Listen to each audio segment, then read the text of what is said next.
ಪ್ರತಿಯೊಬ್ಬರು ಗುರಿಯ ಕನಸು ಕಾಣುತ್ತಾರೆ, ಆದರೆ ಕಷ್ಟಪಟ್ಟವರು ಮಾತ್ರ ಗುರಿ ಮುಟ್ಟುತ್ತಾರೆ. ಜೀವನದಲ್ಲಿ ಯಶಸ್ಸಿಗೆ ಒಂದೇ ಸೂತ್ರ, ಅದುವೇ ಪರಿಶ್ರಮ ಎಂದು ಜಿಲ್ಲಾ ಉಸ್ತುವಾರಿ ಸಚಿವ ಕೃಷ್ಣ ಬೈರೇಗೌಡ ವಿದ್ಯಾರ್ಥಿಗಳಿಗೆ ಕಿವಿಮಾತು ಹೇಳಿದರು.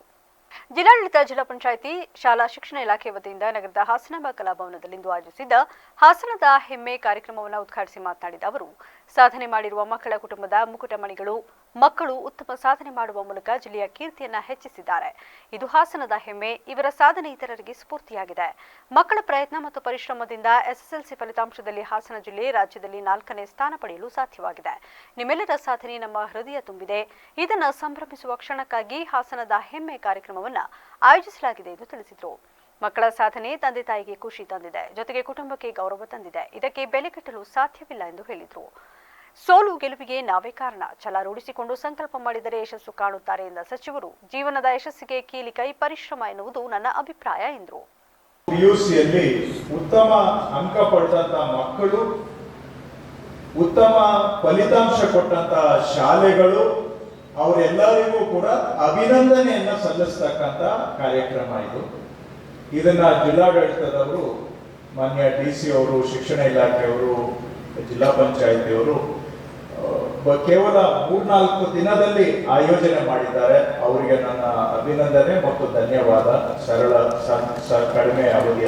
ಶಾಸಕ ಶಿವಲಿಂಗೇಗೌಡ ಅವರು ಮಾತನಾಡಿ, ತಾಲೂಕುವಾರು ಅತಿ ಹೆಚ್ಚು ಅಂಕ ಗಳಿಸಿರುವಂತಹ 5 ವಿದ್ಯಾರ್ಥಿಗಳಿಗೆ ಹಾಗೂ ಸರ್ಕಾರಿ ಶಾಲೆಯಲ್ಲಿ ಬಹಳ ಕಷ್ಟಪಟ್ಟು ವಿದ್ಯಾಭ್ಯಾಸವನ್ನು ಮಾಡಿ ಅತ್ಯುತ್ತಮ ಸಾಧನೆಯನ್ನು ಮಾಡಿರುವ ವಿದ್ಯಾರ್ಥಿಗಳಿಗೆ ಸನ್ಮಾನ ಸಮಾರಂಭವನ್ನು ಆಯೋಜಿಸಿರುವುದು ಬಹಳ ಸಂತೋಷದ ಸಂಗತಿಯಾಗಿದೆ. ಆ ಎಲ್ಲ ವಿದ್ಯಾರ್ಥಿಗಳು ಭವಿಷ್ಯದಲ್ಲಿಯೂ ಉತ್ತಮ ಸಾಧನೆ ಮಾಡಲಿ ಎಂದು ಶುಭ ಹಾರೈಸಿದರು. ಮಕ್ಕಳನ್ನ ಈ ಮಟ್ಟಕ್ಕೆ ಸಾಧನೆಗೆ ವ್ಯವಸ್ಥೆ ಮಾಡತಕ್ಕಂಥದ್ದು ನಮ್ಮ ಜನಪ್ರತಿನಿಧಿಗಳ ನಮ್ಮೆಲ್ಲರ ಆದ್ಯ ಕರ್ತವ್ಯ ಇದೆ. ಅದನ್ನ ಮಾಡಬೇಕು ಅಂತಕ್ಕಂಥದ್ದು ನಮ್ಮೆಲ್ಲರ ಅಭಿಲಾಷೆ ಇದೆ. ಅದಕ್ಕೆ ಒತ್ತು ಕೊಟ್ಟು ಇವತ್ತು ಕರ್ನಾಟಕ ಸರ್ಕಾರ ಇವತ್ತೇನು ಇಂಗ್ಲಿಷ್ ಮಾಧ್ಯಮದಲ್ಲಿ ಓದ್ತಕ್ಕಂಥ ಒಂದು ವ್ಯವಸ್ಥೆ ಇದೆ, ಅದು ಪ್ರಪಂಚದಲ್ಲಿ ಸಂಚರಿಸ್ತಕ್ಕಂಥ ಒಂದು ವ್ಯವಸ್ಥೆ ಆಗಿದೆ. ಆ ಪ್ರಪಂಚದಲ್ಲಿ ನಾವು ಎಲ್ಲ ಮಟ್ಟದ ವ್ಯವಸ್ಥೆಯನ್ನು ನಾವು ಹೊಂದಬೇಕಾದ್ರೆ ಆಂಗ್ಲ ಮಾಧ್ಯಮದ ವಿದ್ಯಾಭ್ಯಾಸದಲ್ಲಿ ನಾವು ಓದಬೇಕು ಅಂತಕ್ಕಂಥ ಹೆಮ್ಮೆಯಿಂದ ಹೇಳಕ್ಕೆ ಇಷ್ಟಪಡ್ತೀನಿ. ನಮ್ಮ ಹಾಸನದ ಹಿಂದೆಂದೂ ಈ ರೀತಿ ಹಾಸನದ ಹೆಮ್ಮೆ ಎಂಬ ಕಾರ್ಯಕ್ರಮವನ್ನ ನಾವು ಆಯೋಜಿಸಿಲ್ಲ. ಇವತ್ತು ಜಿಲ್ಲಾದ್ಯಂತ ಎಲ್ಲ ಏನು ಪ್ರತಿಭಾವಂತ ಮಕ್ಕಳು ಏನು ಇವತ್ತು ನಮ್ಮ SSLC ಮತ್ತು PU ಅಲ್ಲಿ 1ರಿಂದ 5 ರ್ಯಾಂಕ್ ಪಡೆದ ಎಲ್ಲ ಮಕ್ಕಳಿಗೆ ಇವತ್ತು ನಾವು ಸನ್ಮಾನ ಕಾರ್ಯಕ್ರಮವನ್ನ ನಮ್ಮ ಜಿಲ್ಲಾ ಉಸ್ತುವಾರಿ ಸಚಿವರ ನೇತೃತ್ವದಲ್ಲಿ ಇಟ್ಕೊಂಡಿದ್ದೀವಿ.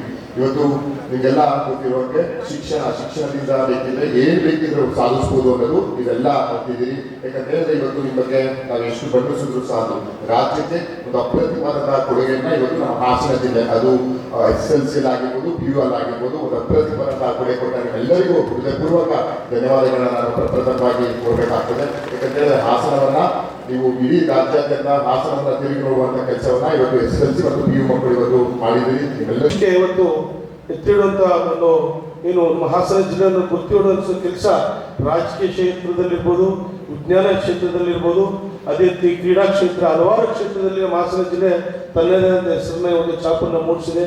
ಅದೇ ರೀತಿ ತಾವು ಕೂಡ ಎಲ್ಲ ಪ್ರೀತಿಯ ವಿದ್ಯಾರ್ಥಿಗಳು ನಮ್ಮ ಹಾಸನ ಜಿಲ್ಲೆಯನ್ನ ರಾಜ್ಯದಲ್ಲೇ 4ನೇ ಸ್ಥಾನಕ್ಕೆ ತಂದು ಉತ್ತಮವಾದ ಕೆಲಸವನ್ನು ತಾವೆಲ್ಲ ಮಾಡಿ ವಿದ್ಯಾಭ್ಯಾಸವನ್ನ ಏನು ಪಡೆದು ತಾವೆಲ್ಲ ಇವತ್ತು ಹಾಸನ ಜಿಲ್ಲೆಯೂ ಕೂಡ ಕೀರ್ತಿನ ತಂದಿದ್ದೀರಿ. ಅದೇ ರೀತಿ ಈ ಒಂದು ಉತ್ತಮವಾದಂತಹ ಅರ್ಥಪೂರ್ಣ ಕಾರ್ಯಕ್ರಮಕ್ಕೆ ಜಿಲ್ಲಾಡಳಿತ ಮತ್ತು ಸಚಿವರು ತಮ್ಮನ್ನೆಲ್ಲ ಗುರುತಿಸಿ ಮುಂದೆನೂ ಕೂಡ ಶಾಲಾ ಇದಕ್ಕಿರ್ಬೋದು ಶಾಲೆಗಳಿಗೆ ಮತ್ತು ವಿಶೇಷ ಎಲ್ಲ ವಿದ್ಯಾರ್ಥಿಗಳಿಗೆ ಮುಂದಿನ ಒಂದು ಇದಕ್ಕೂ ಕೂಡ ಮುಂದಿನ ಅಕಾಡೆಮಿಕ್ ಇಯರ್ಗೂ ಕೂಡ ಮೊದಲನೇ ಸ್ಥಾನಕ್ಕೆ ಹೋಗಬೇಕು. ಸರ್ಕಾರಿ ಶಾಲೆಗಳಲ್ಲಿ, ಸರ್ಕಾರಿ ಅನುದಾನಿತ ಮತ್ತು ಖಾಸಗಿ ಶಾಲೆಗಳಲ್ಲಿಯೂ ಸಹ ವಿದ್ಯಾಭ್ಯಾಸ ಮಾಡಿದ್ದಾರೆ.